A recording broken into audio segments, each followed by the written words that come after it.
Good morning students. बेटा आज हम स्टार्ट करने जा रहे हैं एक्सरसाइज 3.2 और इसका जो इंट्रोडक्शन पार्ट हम ऑलरेडी कर चुके हैं। तो स्टार्ट करते हैं। क्वेश्चन नंबर 1 है the scores in mathematics test out of 25 of students is as follows. ठीक है, यहाँ पे आपको ये जो है वो स्कोर्स दे रखे हैं।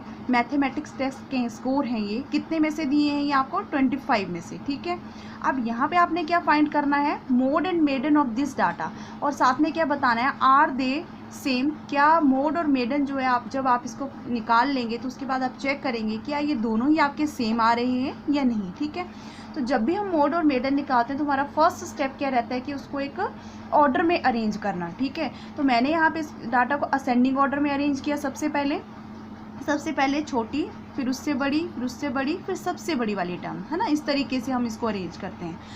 फिर अब आपके पास मोड का मतलब क्या होता है कि जो सबसे ज़्यादा टाइम टर्म आ रही है। अब कौन सी आ रही है? आप देख सकते हैं 20, 1 2 3 4 टाइम आ रहा है 20। इट मीन्स दैट आपका मोड क्या हो गया? 20।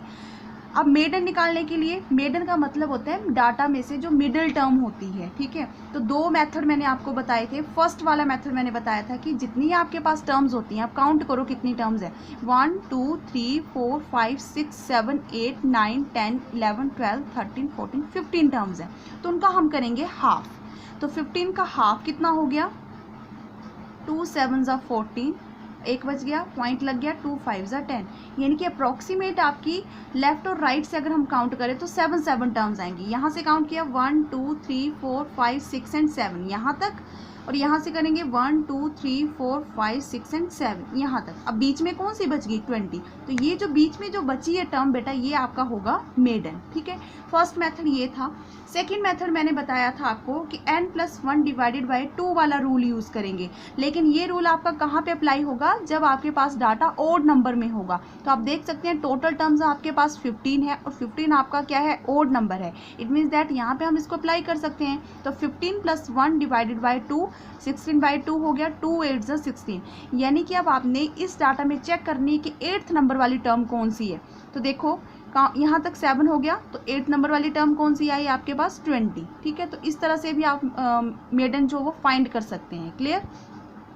अब मोड भी गिवन हमने निकाल लिया और मेडन भी निकाल लिया, दोनों आपके क्या हैं? सेम है। तो लास्ट में हमें पूछा था कि आर दे सेम, तो आप बोलेंगे yes, mode and median are same. Clear? अब नेक्स्ट क्वेश्चन देखो, the runs scored in a cricket match by 11 players is as follows. ठीक है, एक क्रिकेट मैच में 11 प्लेयर्स द्वारा लिए गए ये रन है जो आपको डाटा दे रखा है।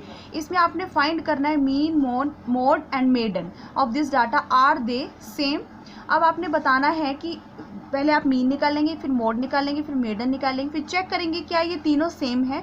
तो फर्स्ट स्टेप वही असेंडिंग ऑर्डर में अरेंज किया, मीन निकाला। मीन निकालने के लिए जो आपको डाटा दिया था उन सभी को प्लस करते हैं, divided by total number of observation. ठीक है, सभी को प्लस किया, 429 आया, डिवाइडेड बाय टोटल कितनी है ये? 11। कट किया, 11 3 ज़ा 39, 9 बच गया, 11 9 ज़ा 99। ठीक है, तो 39 आपका आ गया मीन। मोड के लिए हम चेक करेंगे कि सबसे ज़्यादा टाइम कौन सी टर्म आ रही है आपके पास? 15, 3 टाइम आ रहा है, 1 2 3, तो मोड हो गया आपके पास 15। मेडन के लिए यहाँ पे मैं n+1 डिवाइडेड बाई 2 वाला रूल यूज़ करूँगी। ठीक है, क्योंकि टोटल टर्म्स 11 है, तो 11+1 डिवाइडेड बाई 2, 12/2, 2 6 है 12। तो 6 नंबर वाली टर्म चेक कीजिए, तो कौन सी आ गई? ये 15। ठीक है, दूसरे मेथड से भी कर सकते हैं। 11 का हाफ हो गया आपके पास, 2 5 ज़ा 10, 0.5 है ना, 1 बच गया, 0.5 आ गया। तो अप्रॉक्सीमेट लेफ्ट से आपने 5 काउंट करने, राइट से 5 काउंट करने, 1 2 3 4 5 यहाँ से काउंट किए, 1 2 3 4 5 यहाँ से काउंट किए। बीच में कौन सी बच गई आपके पास? 15। तो इस तरह से आप चेक कर सकते हैं, दोनों ही मेथड से मेडन आपका 15 आ रहा है। अब लास्ट में पूछे क्या ये तीनों सेम है, तो ये तीनों आप देख सकते हैं। मीन आपके पास 39 है, और मोड और मेडन तो आपके पास सेम है, लेकिन मीन आपके पास डिफरेंट है, तो हम बोलेंगे no these 3 are not same. Clear? तो ये थे क्वेश्चन नंबर 2, फर्स्ट और सेकेंड। ठीक है, अब क्वेश्चन नंबर 3 देखो, the weight in kg of 15 students of class are. अब यहाँ पे 15 स्टूडेंट्स का वेट दे रखा है। ठीक है, आपने फाइंड करना है मोड और मेडन। सेकेंड पार्ट में आपको पूछे is there more than 1 mode, क्या इस डाटा से आपको एक से ज़्यादा मोड मिल रहे हैं? तो वो तो हमें सॉल्व करके ही पता चलेगा। सबसे पहले अरेंज किए इसको असेंडिंग ऑर्डर में, मोड चेक करिए, यहाँ पे 38 जो 3 टाइम आ रहा है, सिमिलरली 43 भी आपके पास 3 टाइम आ रहा है। तो कितने मोड आ गए यहाँ पे, 2 मोड आ गए हमारे, ठीक है, 38 और 43।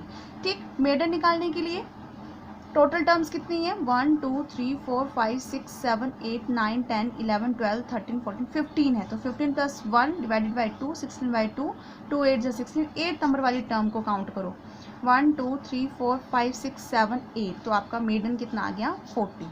ठीक, अब आपसे जो यहाँ पे क्वेश्चन नंबर 3 के सेकेंड पार्ट में पूछा है, क्या इसमें मोर देन 1 मोड है, एक से ज़्यादा मोड है, तो हम बोल सकते हैं यस। कितने हैं यहाँ पे, एक 38 आ रहा है, एक 43 आ रहा है, तो हम क्या बोलेंगे, यस देयर आर 2 मोड। ठीक है, तो ये हो गया आपके पास क्वेश्चन नंबर 3। अब क्वेश्चन नंबर 4 में देखो, find the mode and median of the data. ठीक है, डाटा दे रखा है, अरेंज कीजिए इसको असेंडिंग ऑर्डर में। मोड आपके पास जो सबसे ज़्यादा रिपीट होगी टर्म 14 है यहाँ पे, तो मोड आ गया 14। मेडन के लिए वही चीज़, टोटल कितने टर्म्स है, 1 2 3 4 5 6 7 8 9 टर्म्स है ना। तो n+1 डिवाइडेड बाई 2, तो n आपके पास नंबर ऑफ ऑब्जर्वेशन 9 है, 9+1 डिवाइडेड बाई 2, 10/2 हो गया, 2 5 10। अब 5th नंबर वाली टर्म चेक करिए, ये 4 और ये 5, तो 14 आ गया आपके पास मेडन। ठीक है, अब क्वेश्चन नंबर 5 है आपके पास, tell whether the statement is true और फॉल्स। ट्रू और फॉल्स हैं, आपको स्टेटमेंट दे रखी हैं, आपने बताना है कि इनमें से कौन सी ट्रू है और कौन सी फॉल्स है। फर्स्ट स्टेटमेंट क्या है, the mode is always one of the number in data. आपने बताना है कि जो गिवन डाटा होगा बेटा आपके पास, क्या मोड उसमें से ही एक नंबर होता है हमेशा, वो बताना है आपने। ठीक है, जैसे एग्जांपल से समझते हैं इसको। जैसे मैंने यहाँ पे एक एग्जांपल लिया है, ये आप देख सकते हैं इसमें 1 जो वो 3 टाइम आ रहा है, तो मोड क्या हो गया आपके पास, 1। तो आप देख सकते हैं कि मोड जो आपने निकाला तो गिवन डाटा में से ही निकाला ना, इसका मतलब जो आपका मोड आया वो इस डाटा में प्रेजेंट है। ठीक है, तो वही चीज़ यहाँ पे पूछी है कि जो मोड जो वो हमेशा आपका ऐसा नंबर होता है जो हमेशा आपका डाटा में प्रेजेंट होता है, तो हम बोलेंगे यस। तो ये क्या हो गया, ट्रू। सेकेंड में पूछा है, mean is always one of the number in data. अब मीन के लिए वही चीज़ पूछी है कि डाटा से ही आपका डाटा में ही प्रेजेंट होता है वो वाला नंबर जब आप मीन निकालते हैं। तो मैं इसी एग्जांपल को कंटिन्यू कर रही हूँ। यहाँ पे मैंने मीन निकाला, सभी को प्लस किया, टोटल टर्म्स है 9, 9 4 ज़ा 36। तो आप देख सकते हैं कि डाटा में आपका 4 प्रेजेंट नहीं है, तो ये स्टेटमेंट हो गई आपकी फॉल्स। ठीक है, तो हम इसको क्या लिख देंगे, फॉल्स। अब मेडन को चेक करेंगे इसी तरीके से, इसी एग्जांपल से। तो यहाँ पे मेडन कितने टर्म्स है, 9, तो 9 का हाफ कितना हो गया, 4.5 है ना, 4.5, यानी कि अप्रॉक्सीमेट आपकी लेफ्ट से 4 टर्म, राइट से 4 टर्म, 1 2 3 4, और राइट से भी 4, 1 2 3 4, बीच में कौन सी बच गई, मिडल टर्म 3 आ गया आपके पास मेडन। तो आप चेक करके बता सकते हैं इसमें कि ये डाटा में ऑलरेडी क्या है, प्रेजेंट है। तो हम बोल सकते हैं कि मेडन भी ऐसा नंबर होता है जो आपके गिवन डाटा में प्रेजेंट होता है। तो ये क्या हो गया आपके पास, ट्रू। अब फोर्थ पार्ट में क्या पूछा, द डाटा जो आपके पास गिवन है, क्या उसका मीन आपके पास 9 है। अब आपने ये चेक करके बताना है कि 9 आपका मीन आ रहा है या नहीं आ रहा है। जब हमने इसको सॉल्व किया, मीन निकाला, तो 64 आया टोटल, डिवाइडेड बाई 8, 8 64, मीन आया आपके पास 8, जबकि यहाँ पे कितना दे रखा था, 9। तो हमारी स्टेटमेंट क्या होगी इसके अकॉर्डिंग, फॉल्स। तो इसका आंसर आ गया फॉल्स। तो बेटा ये थे आपके पास एक्सरसाइज, क्वेश्चन नंबर 5 था ये आपके पास, और ये एक्सरसाइज आपकी हो गई कंप्लीट, और आपने इसको अच्छे से समझना है, और अगर कोई डाउट होगा तो आप मेरे को बता सकते हैं। Thank you.